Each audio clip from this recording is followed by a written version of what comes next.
Hoy tenemos una porción bastante hermosa y alentadora. Excelentes noticias para todos los creyentes, para todos aquellos que hemos puesto nuestra confianza en Jesucristo. Hoy tenemos hermosas noticias, pues vamos a hablar de nuestro abogado, pero no cualquier abogado, sino un buen abogado. Y sabemos que no hay nada más complicado que enfrentarse en un pleito judicial cuando la justicia es corrupta y tenemos un mal abogado. Yo creo que en este tiempo nuestros hermanos abogados creyentes están pasando por un tiempo en el cual su fe está siendo probada en muchos sentidos. Pues en una justicia en la cual no podemos confiar, la confianza de ellos debe estar puesta en el Señor, quien es juez justo y correcto. Pero también debemos tomar en cuenta que nosotros tenemos un abogado que está por encima de cualquier ley en el mundo, pues su ley está en nuestro corazón. Vamos a conocer qué tipo de abogado tenemos a través de la palabra del Señor. Y vamos a entender también cómo es que Él nos defiende, porque a veces nosotros queremos ser defendidos, necesitamos ser defendidos y pensamos que una es la manera correcta en la cual requerimos esa defensa.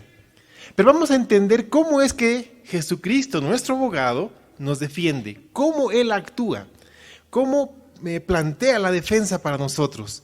Y también vamos a comprender la prueba, es decir, vamos a poner nuestra vida bajo la luz que hemos ido viendo en estos domingos para ver cuán defendibles somos, es decir, si somos defendibles para nuestro Señor. Les pido que abran sus Biblias en la primera carta de Juan y nos toca ya el capítulo 2, versículos 1 al 6. Primera carta de Juan, capítulo 2, versículos 1 al 6. Y dice la palabra del Señor: Hijitos míos, estas cosas os escribo para que no pequéis. Y si alguno hubiere pecado, abogado tenemos para con el Padre, a Jesucristo el justo. Y Él es la propiciación por nuestros pecados, y no solamente por los nuestros, sino también por los de todo el mundo. Y en esto sabemos que nosotros le conocemos, si guardamos sus mandamientos. El que dice, yo le conozco y no guarda sus mandamientos, el tal es mentiroso, y la verdad no es en él. Pero el que guarda su palabra, en este verdaderamente el amor de Dios se ha perfeccionado. Por esto sabemos que estamos en Él. El que dice que permanece en Él debe andar como Él anduvo. Oremos. Señor Dios, nuestro Padre Celestial, en esta mañana pedimos que tu palabra sea abierta a nuestro entendimiento. Sé tú abriendo nuestro corazón, nuestros ojos, nuestra mente, nuestro entendimiento por completo para no solamente aceptar, sino asimilar y comenzar a vivir tu palabra. Queremos conocerte más. Padre, queremos conocerte y sabemos que la manera de conocerte es a través de Jesucristo, porque tú hablaste a través de Él. Y la manera de conocer a nuestro Salvador es por las Escrituras. Así que pedimos a tu Espíritu Santo, Señor, a nuestro Señor, que nos enseñe y que nos muestre. Gracias, Padre, en el nombre de Jesús. Amén. Vemos que el apóstol Juan habla y dice, hijitos míos, estas cosas os escribo para que no pequéis. Y es hermoso entender esto porque todo lo que Juan ha ido escribiendo hasta este punto es para que nosotros no pequemos. Y hemos visto dos partes, hemos dividido el primer capítulo en dos partes. En la primera hemos visto que podemos conocer a Dios de primera mano, acercarnos al Señor, pero sin intermediarios, directamente una relación directa y genuina con Él. Y también hemos aprendido a tener comunión unos con otros. Ya sabemos lo que significa la palabra comunión. Es una común unión en lo que respecta a nuestra salvación delante del Señor. Y hemos también entendido cuán importante es el gozo en nosotros, pero no cualquier gozo, el gozo que el Señor pone en nosotros como cumplimiento de su palabra y de la salvación. El anterior domingo veíamos qué es andar en luz. Y hemos visto que no es cualquier luz, es la luz de Cristo Jesús, pues Él es luz e ilumina nuestro caminar, nuestra vida y va limpiándonos. Y es así también como somos limpios de pecado, como Él nos limpia con la luz, mostrando y evidenciando todo aquello que debe ser retirado de nuestra vida. Y también hemos aprendido cómo confesar nuestros pecados. ¿Recuerdan? Hemos visto que confesar significa decir lo mismo. Y confesar es decirle al Señor, tu palabra dice que mentir es pecado y yo he mentido, así que Señor, aquí estoy para que me limpies, me perdones. Y en arrepentimiento, Señor, yo cambio mi actitud delante de ti. Así que todo esto que ha ido escribiendo Juan hasta el momento es para que no pequemos, para que no practiquemos el pecado. Y esto hemos notado que es importante. Aquel que ha nacido de nuevo no practica el pecado. Pero como aún estamos en este cuerpo de muerte, que todavía está sujeto al pecado, pues la tentación viene a nosotros y pecamos. Pero ya no lo hacemos como antes, cuando no éramos de la luz, éramos del mundo, sino pecábamos porque era nuestra naturaleza. Pero cuando sucede que un creyente por cualquier circunstancia cae en pecado, por tentación, no por práctica, ahí tenemos un abogado. Pero como les decía, no es cualquier abogado, es Jesucristo el justo. Y es impresionante cómo el apóstol Juan le da este título a Jesucristo. Es Jesucristo el justo por todo cuanto Él es. Dice la palabra que nosotros somos justos delante de Dios por la obra del Señor. Y somos justos porque Él es justo, no por nuestras obras, sino porque el Padre nos ve a través del Señor Jesucristo, siendo Él el justo. Y es impresionante entender esto, porque habla de Jesús como el abogado.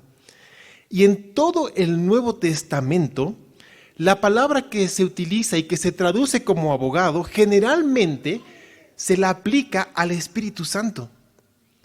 Pero cuando ustedes vean esta palabra traducida para el Espíritu Santo, van a ver como el consolador o el que viene al lado de. Es exactamente la misma palabra, pero en este caso se la aplica al Señor Jesucristo. Pero es aquel que viene a nuestro lado con un objetivo primordial: ser nuestro abogado. Y ahí es que entendemos que el Espíritu Santo es también un abogado para nosotros. Así que contamos con dos abogados en diferentes áreas. Tenemos al abogado que Dios ha puesto sobre la tierra ante los hombres. Ese es el Espíritu Santo. Por eso el Espíritu Santo nos muestra que estamos en pecado, nos redarguye, nos enseña, nos exhorta y nos lleva también a salvación y a confesar todo eso. Pero también tenemos a otro abogado que es Cristo Jesús, que es el abogado de nosotros los seres humanos, pero para con el Padre. Así que tú tienes abogado por doble partida. Y esto es alentador, porque tienes un abogado aquí en la tierra, que es el Espíritu Santo, que está velando por ti. Pero tienes un abogado que está a la diestra del Padre, intercediendo por ti. Y a eso me voy, porque es un término judicial que nos da a entender el oficio que Jesús está ejerciendo por nosotros. Es mucho más grande que la de un simple abogado que defiende a alguien. Porque esa es la idea de un abogado defensor, que se sienta a tu lado mientras estás en el juicio y trate de defenderte, y que si tú eres culpable, la condena sea lo menos posible. Pues el Señor no tiene esa facultad, más bien no se dedica simplemente a eso, es mucho más grande. La labor que Él hace es doble partida. Es abogado intercesor y es abogado defensor. Pongamos esto en la mente, porque aquí gira todo lo que el Señor hace. Es abogado intercesor y es abogado defensor. Un intercesor que inicia su labor no cuando le pedimos. El Señor comienza a interceder por ti mucho antes que incluso te des cuenta. ¿Cuántas veces hemos cometido pecados sin darnos cuenta? O sin querer tener conciencia de que hemos pecado. Puede ser por la dureza del trabajo. Estás en ese momento en el trabajo y tu jefe te está presionando tanto que tú explotas. Y en ese momento sales enojado de tu oficina, pero aún estás con toda la carga, y después de unos minutos recién comienzas a reflexionar: ¿qué he hecho? ¿Qué he dicho? Ya ha pasado tiempo, ya has cometido el pecado, ya has contestado mal a tu jefe. Y después, cuando las cosas se van enfriando y tú te vas calmando, recién te das cuenta y dices: Señor, perdóname. Yo quiero que sepas que desde el momento que tú pecas, en ese momento el Señor comienza a interceder por ti.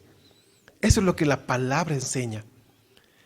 Así que tú tienes a alguien que está pendiente de ti en todo momento, en esa relación personal, ese abogado intercesor que sabe que tú lo necesitas y que está ahí, e incluso sin que te des cuenta, ya está intercediendo por ti. Y esa es una gran bendición. Pero también tenemos un abogado defensor. Pero a mí me llama la atención, pues es un defensor muy curioso. Porque la idea de un defensor es alguien que muestre todas tus virtudes y que ante el juez diga: no, mi cliente es inocente. Mi cliente no tiene nada que ver con esto. Él se estaba defendiendo. Si ha matado a esta persona, ha sido en defensa propia. Y el juez dice: ¿y por qué lo mató por la espalda? No, es que estaba asustado. Pero ¿y por qué tenía un machete en la mano? Es que justo ese día fue a comprar a la ferretería porque tenía que deshiervar en su jardín. Pero entonces, ¿por qué lo mató por la espalda? Es que se tropezó y le clavó sin querer. ¿Se dan cuenta? Un abogado va haciendo las cosas de tal manera que la gente piense de que no ha sido accidente. En cambio, nuestro abogado no quita nuestra culpa. Porque hay un acusador que dice: ¿conoces a esta persona? Sí, lo conozco. Ahí está el juez, lo conozco. Y dice: ¿tú sabes que él ha pecado? Y es entonces cuando el abogado dice: sí, pecó. E hizo esto. Es decir, saca todo a la luz. Porque él es luz, saca todo nuestro pecado a la luz. Por eso digo que es un abogado bastante curioso. No es un abogado que oculta nuestros pecados. Es un abogado que saca a la luz delante del juez y delante del acusador sin negar todo lo que nosotros hemos hecho. Por eso es un abogado muy peculiar ante nuestros ojos. Pero ¿saben?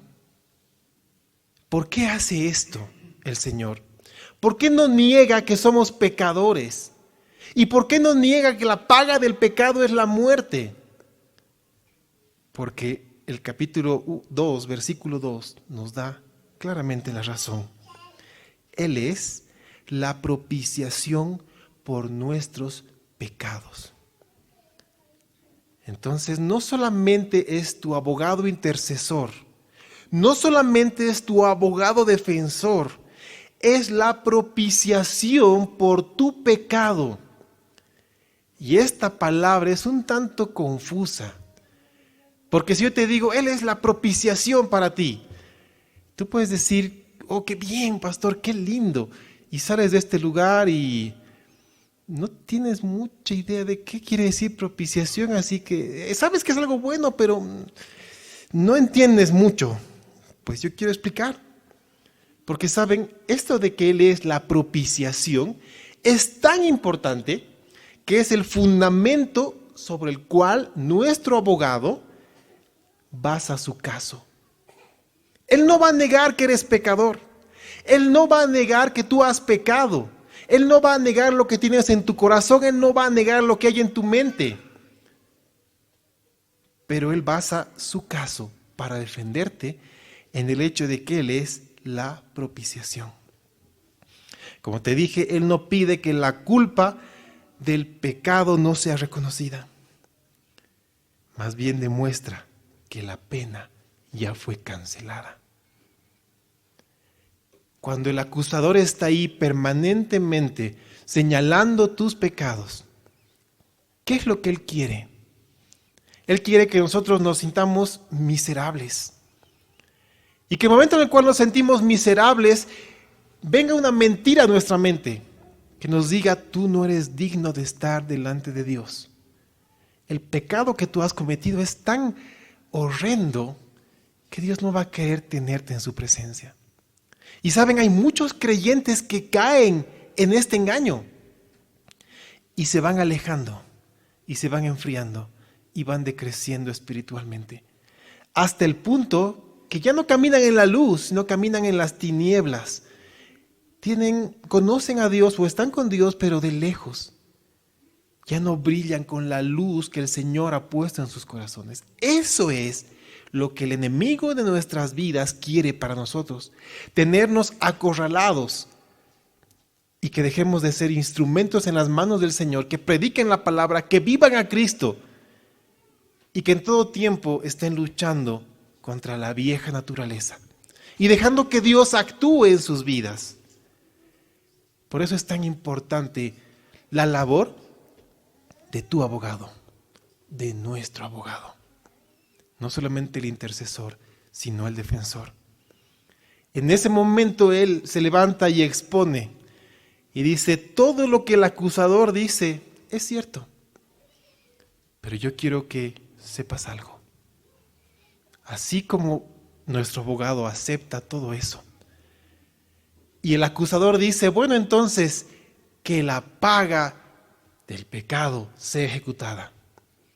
Y el juez justo levanta la espada y en ese momento nuestro abogado se levanta, extiende sus manos y dicen, esa paga ya fue ejecutada, ya fue cancelada. Por tanto, la espada de la justicia es una vez más guardada. Somos declarados justos, no por nuestra obra, sino porque el juez nos ve a través de aquel que pagó por nosotros. Vamos un poco más con el tema de la propiciación, porque va mucho más allá. Esta palabra que se utiliza aquí, propiciación, ¿saben? Es tremendamente amplia como Juan la está utilizando. Porque no es como se veía en el Antiguo Testamento. Es no solamente la sombra, sino la luz puesta por la figura que es Cristo en lo que significa propiciación. Porque la propiciación tiene 3 significados y los 3 están acá, los 3 al mismo tiempo. Porque primero se está hablando de un propiciador. ¿Qué quiere decir esto? Un propiciador es aquel que reúne los requisitos para efectuar un sacrificio. Los que conocen del Antiguo Testamento saben que había un sumo sacerdote que para un día especial, una vez al año, él tenía que prepararse de una manera muy meticulosa, hasta el baño tenía que ser especial, la manera en la cual él vestía tenía que ser especial, la manera en la cual él llevaba a cabo el sacrificio tenía que ser especial, y solamente él y nadie más que él podía entrar hasta el lugar santísimo con el sacrificio. Nuestro Señor es aquel propiciador, no como un sumo sacerdote, sino como el perfecto sacerdote. Y Él nos ha dado a nosotros también esa facultad. Entonces ahí tenemos al propiciador, nuestro Señor Jesucristo. Aquel que es no solamente digno, sino plenamente capaz de llevar a cabo este sacrificio. La segunda óptica que Juan tiene es la propiciación como tal. Y eso de la propiciación es básicamente el elemento que sustituye al pecador. Bueno, en el Antiguo Testamento era un animal que debía ser perfecto. Debía ser cuidado desde el momento en que nacía. No tenía que tener nada, ni una sola mancha. Y en ese momento se sacrificaba aquel animal y su sangre era llevada adentro del lugar santísimo. En nuestro caso, la propiciación es nuestro Señor Jesucristo. ¿Alguna vez se han preguntado por qué tuvo que encarnarse nuestro Señor para morir por nosotros? ¿Alguna vez se han puesto a pensar en esto? ¿Saben? Siempre me encuentro con personas que dicen, yo me porto bien, no hago nada, amo a mi esposa, amo a mis hijos, pago mis impuestos, nunca he hecho nada malo. Ok, Uno puede creer que se porta tan bien que no hay nada en su vida. Siempre hay algo, siempre hay una pequeña mentirita. ¿Cuántas veces nosotros hemos dicho, ya estoy llegando, pero recién estamos saliendo de la casa, ¿no? O cuántas veces hemos dicho, te llamo, y ni siquiera tenemos el número de esa persona. ¿Cuántas veces hemos dicho, oye, nos reuniremos para hacer algo, pero no tenemos la más mínima intención de que eso sea realidad? Esas pequeñas cositas son mentiras, y la mentira es pecado. Pero alguien puede decir, pero es una pequeña mentirita, nada en comparación con ser un asesino en serie.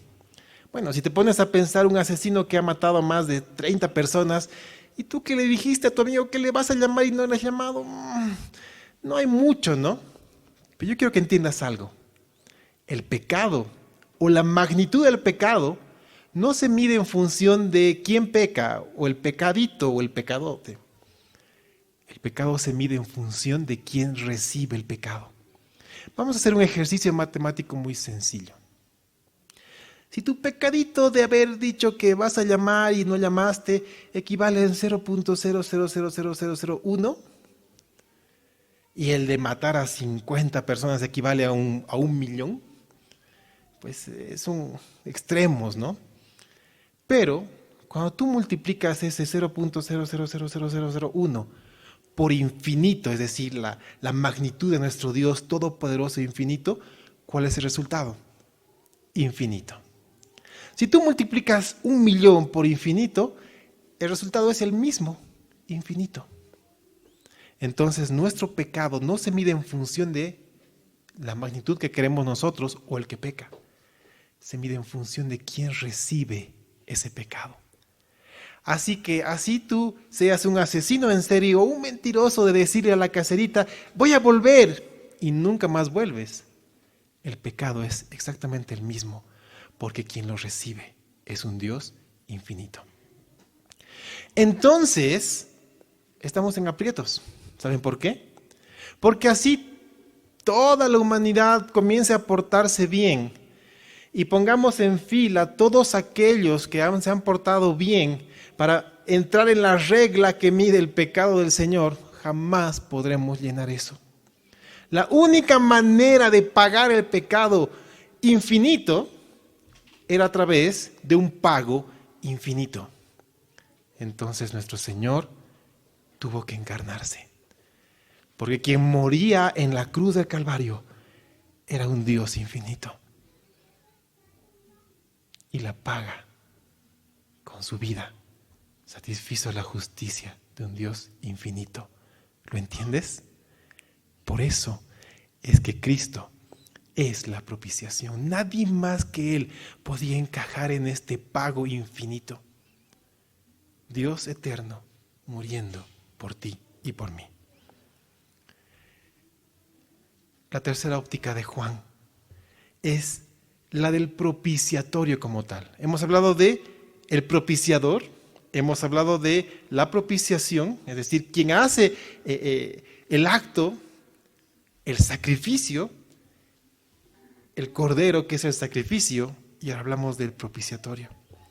Es decir, el elemento donde se deposita la sangre del sacrificio. Los que conocen un poco del tabernáculo o el templo saben que en el lugar santísimo ahí estaba el arca, que tenía 2 querubines, que son los custodios de la santidad de Dios. Y ellos miraban hacia el interior del arca, es decir, miraban hacia la ley, y sobre eso había una plancha de oro, y sobre eso se ponía la sangre, y eso cubría el pecado hasta el siguiente año. En nuestro caso, amados hermanos, el pecado fue quitado. ¿Y por qué digo que es el propiciatorio? Si en ese tiempo la plancha de oro era el propiciatorio donde se ponía la sangre, ¿qué es el propiciatorio ahora? ¿Saben quién es el propiciatorio? Cristo Jesús. ¿Y saben por qué? Porque en su cuerpo glorificado tiene las marcas de la propiciación. Tú puedes ver sus manos y están horadadas. Tú puedes ver sus pies y están horadados. Tú puedes ver su costado y está traspasado. Esa es la señal de que el pago fue realizado, cancelado está. Eso es lo que significa cancelado. Jesús dijo, consumado es, está hecho. Y la paga está en su cuerpo por la eternidad, para que sea un recordatorio a nosotros que ese pago ya fue efectuado. Y Él te ama tanto que no solamente te da la oportunidad de que seamos salvos, sino de que nuestro pecado sea limpiado cada vez que nos acercamos confiadamente a Él, aun cuando tengamos un acusador que quiere estar ahí día y noche molestándonos. Por eso Él nos dijo, no hay condenación para el que está en Cristo Jesús, pues Él es nuestro propiciador, Él es la propiciación y Él es el propiciatorio, porque Él realizó la acción, Él fue el sacrificio y Él lleva las marcas. ¿Te das cuenta la magnitud y la importancia de esto? Él es la propiciación. En esto es que Él basa el caso cuando tú eres acusado delante del juez justo. Él dice, Él ha pecado, pero aquí están las marcas de la paga de su pecado. Entonces tú eres declarado justo. Dime si eso no te trae paz, tranquilidad, amor, pero también agradecimiento a lo que el Señor hizo por ti.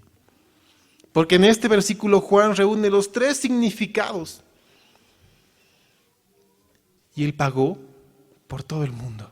Todos pueden acercarse a Él. Ahí es donde entramos nosotros, en llevar el evangelio al perdido. Ahora hemos hablado de la prueba definitiva. Esto va a ser mucho más sencillo. ¿Cuál es la prueba? La prueba de que nosotros somos defendibles, de que podemos tomar a este abogado para que sea nuestro abogado. Básicamente Él dice, el que conoce a Cristo, guarde sus mandamientos. En eso podemos resumir los versículos 3 al 6. Si tú dices que conoces a Cristo, guarda sus mandamientos. Ahora, guardar no es agarrar la Biblia y guardarla en la caja fuerte, que está bien guardadita. Nadie lo va a sacar de ahí. No habla de eso. Guardar quiere decir caminar, vivir, hacer las cosas como Cristo lo dice. Y saben, ese es el problema principal para las personas. Porque vemos y creemos que Dios es hacer un ejercicio intelectual. Es decir, queremos estudiar a Dios y queremos definir a Dios.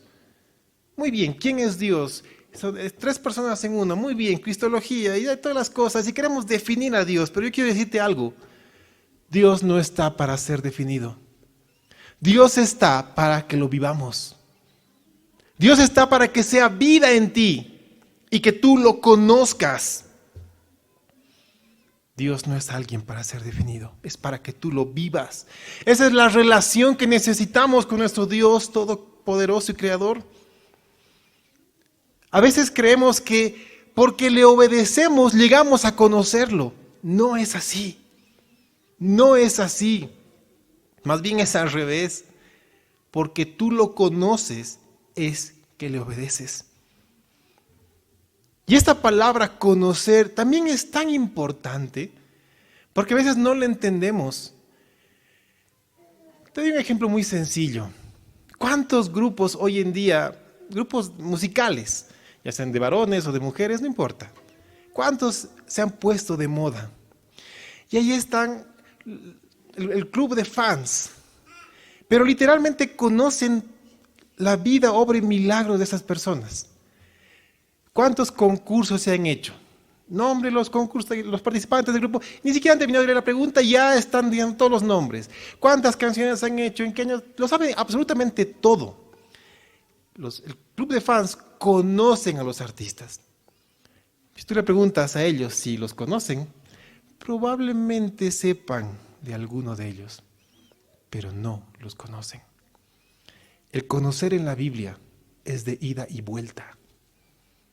¿Alguna vez te ha pasado que tú viste a alguien a quien conocías y le saludaste con mucho entusiasmo, pero otra persona te vio como, ¿quién eres? O tal vez te pasó al revés. Alguien te saludó, hola, ¿cómo estás, hermano? Y te dio un abrazo muy fuerte y qué bueno verte, que te vaya bien, que Dios te bendiga y se va. Y tu esposa te pregunta, ¿quién era? No tengo idea. ¿Te ha pasado? No.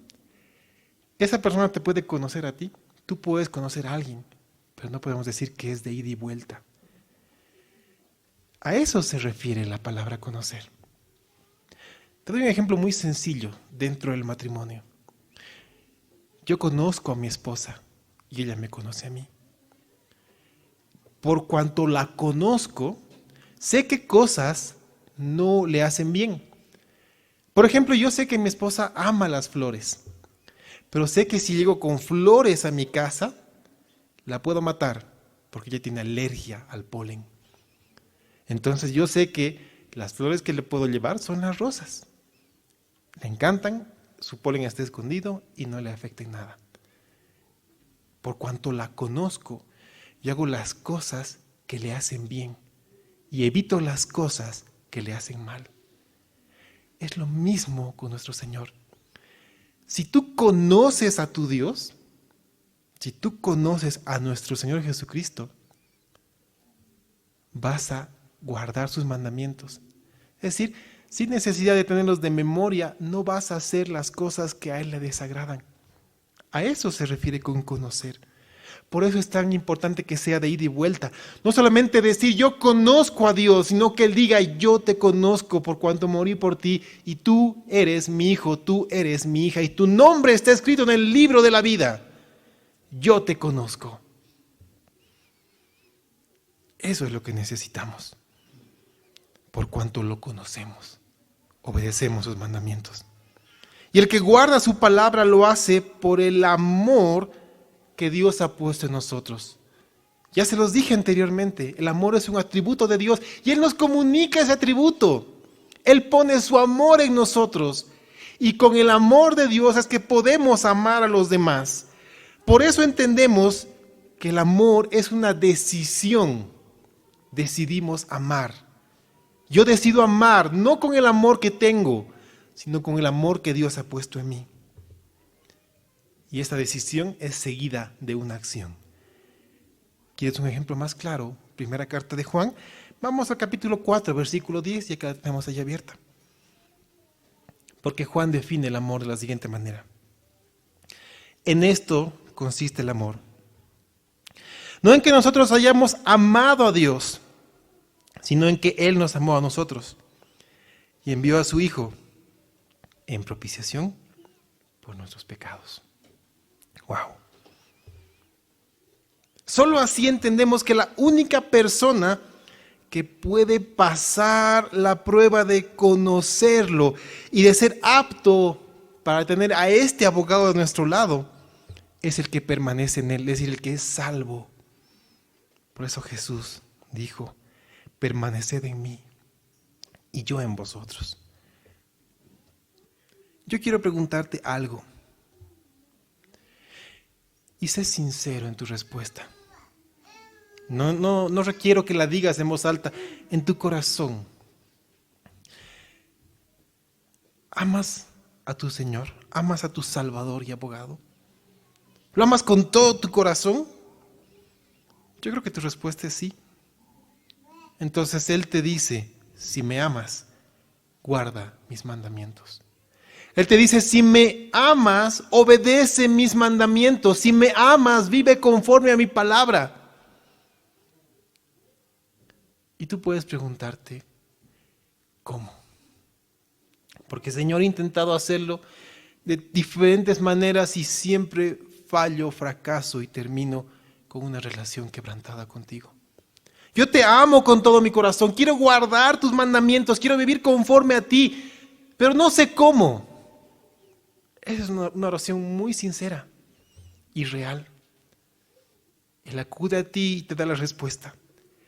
Filipenses capítulo 2, versículo 13. Porque Dios es el que en vosotros produce así el querer como el hacer por su buena voluntad. Tú no sabes cómo vivir conforme a la palabra de Dios, Él pone en ti el querer hacerlo y el cómo hacerlo. Entrégate por completo a tu Señor. Permanece en Él y deja que Él obre en tu vida. Deja que Él haga las cosas en ti. Esto es hermoso, hermanos míos. Eso es lo que necesitamos. Este es nuestro abogado. En cierta ocasión, tal vez lo escucharon, en Europa se dio el caso de un incendio en una casa que murió casi toda la familia. Solamente quedó un niño pequeño, el único que fue rescatado. Obviamente con algunas quemaduras, pero después de recuperarse se hizo un juicio para ver quién iba a quedarse con la tutela de este niño. Y se presentaron 3 familiares. El primero alegaba y decía: yo tengo propiedades, tengo una casa acá, tengo otra casa en otro país, tengo vehículos, tengo lo necesario para sustentar a este niño. El juez evaluó todo lo que este hombre tenía y pasó al siguiente. El otro dijo: yo tengo un título, es decir, tengo un título otorgado por la realeza y tengo un ingreso mensual bastante alto, así que voy a poder sustentar a este niño por completo. El juez evaluó esto y cuando pasó a la última persona, le dijo: ¿usted tiene propiedades? Y este hombre, un poco abrumado, solamente sacudió la cabeza indicando que no. Le dijo: ¿tiene dinero? ¿Tiene algún título? ¿Tiene algo que lo respalde? Simplemente dijo no, levantó la mirada y le dijo: señor juez, ¿puedo acercarme a usted? Y el juez dijo: venga, pase. Y este hombre se sacó unos guantes y le mostró las manos al juez. Y el juez se quedó pálido. ¿Saben por qué? Porque sus manos estaban quemadas. Y le preguntó: ¿cómo se quemó las manos? Salvando a este niño. Entonces el juez dijo: la custodia será para este hombre, porque estos hombres pueden darle muchas cosas, pero este hombre ya lo dio todo, porque arriesgó su vida en amor por este niño. ¿Sabes? Hay un abogado que hoy levanta las manos por ti y las enseña al juez justo. Y dice: aquí están las marcas por las cuales yo pagué por esta vida. Esta vida me pertenece. Y el juez justo entrega tu vida en las manos del Salvador. Lo que Jesús hizo en la cruz del Calvario es la obra más grande de toda la creación. Y necesitamos entenderla. Necesitamos darle gracias al Señor por la sangre que Él derramó. Porque fue esa acción la cual nos acercó al Padre, por la cual somos justos, no por nuestras acciones, sino por aquel que murió en nuestro lugar. Así que yo quiero invitarte a que reflexiones en tu corazón. Pues mientras más avanzamos en la carta de Juan, más entendemos la obra de Cristo en nuestra vida. Ponte de pie. Ponte de pie y en tu corazón dile al Señor: Padre, cada vez que escudriñamos tu palabra, entendemos más de ti. Y hoy entiendo que tú eres mi abogado intercesor y eres mi abogado defensor. Señor, tú basas mi defensa en que eres tú el propiciador, la propiciación y el propiciatorio. Tú llevaste a cabo el sacrificio entregándote en la cruz del Calvario. Tú pusiste tu vida por mí, por todos nosotros. Tú fuiste el sacrificio perfecto, pues no había mancha alguna en ti. Y por amor te entregaste. Y tú eres el propiciatorio, pues las marcas de esos clavos que horadaron tu cuerpo están en ti. Esa lanza que te traspasó está en ti. Oh Señor, Gracias. Gracias por la sangre derramada. Gracias porque me puedo acercar confiadamente a tu trono. Gracias, Señor, porque eres mi abogado. Gracias, Padre. Amén.